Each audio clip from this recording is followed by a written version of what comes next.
ఎన్నికల సంఘం స్పష్టతనివ్వాల్సినటువంటి అవసరం ఉంది. కురేషి లేకపోతే కనుక ఇంకొకళ్ళు వ్యక్తుల్ని తీసేద్దాం పక్కకి. ఓటర్ ఐడీలు ఎందుకని బంగ్లాదేశ్ వాళ్ళకి వచ్చినాయి, రోహింగ్యాలకు ఎందుకు వచ్చినాయి, ఎట్లా వస్తున్నాయి? వాళ్ళు ఏమంటారు, ఆన్లైన్లో అప్లై చేసుకుంటే ఇచ్చేస్తారు ఐడి కార్డు ఉంటే, లేకపోతే అదేది రిసిప్ట్ ఉందంటే అనేది. రిసిప్ట్ ఉంటే లేకపోతే ఆన్లైన్లో అప్లై చేసుకుంటే ఇచ్చేగాడికి పాకిస్తాన్ ప్రధానమంత్రి కూడా ఇక్కడ ఇచ్చేయచ్చుగా, ఏముంది, అది కూడా ఆన్లైన్లో పెట్టుకుంటాడు, పోయేదేముంది. కాగితం ఏంటో నువ్వు చూసుకోకుండా చేస్తున్నావు అంటే దావుద్ ఇబ్రహీం కూడా ఇక్కడే పెట్టుకుంటాడు, రేపు పొద్దున ఎంపీగా పోటీ చేస్తాడు. ఒకప్పుడు పొలందేవి అవ్వలేదా, అయిపోతుంది కదా, ఇంకెందుకు బాధ ఏముంది మనకి. ప్రపంచ తీవ్రవాదులందరినీ ఇక్కడ పోటీ చేయమంటే పోతుందేమో తీసుకొచ్చి.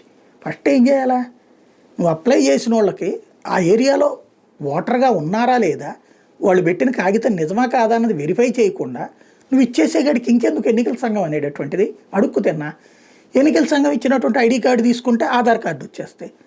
ఆధార్ కార్డు ఉందంటే ఆటోమేటిక్గా ఈ దేశ పౌరులు అయిపోతారు. ఇప్పుడు అదే కదా జరిగింది. ఇప్పుడు ఆయన మాట్లాడింది ఏంటి, అతన్ని తిట్టాం బీజేపీ ఎంపీని, బాగానే ఉంది దుబేని, కానీ అసలు పాయింట్ ఏంటి అతను మాట్లాడినటువంటిది. జార్ఖండ్లో అట్లా వచ్చినాయా, బెంగాల్లో అట్లా వచ్చినాయా, దేశంలోకి వచ్చినటువంటి వాళ్ళు దాదాపుగా 3 నుంచి 4 కోట్ల మంది ఉన్నారు ఇట్లాంటి వాళ్ళు.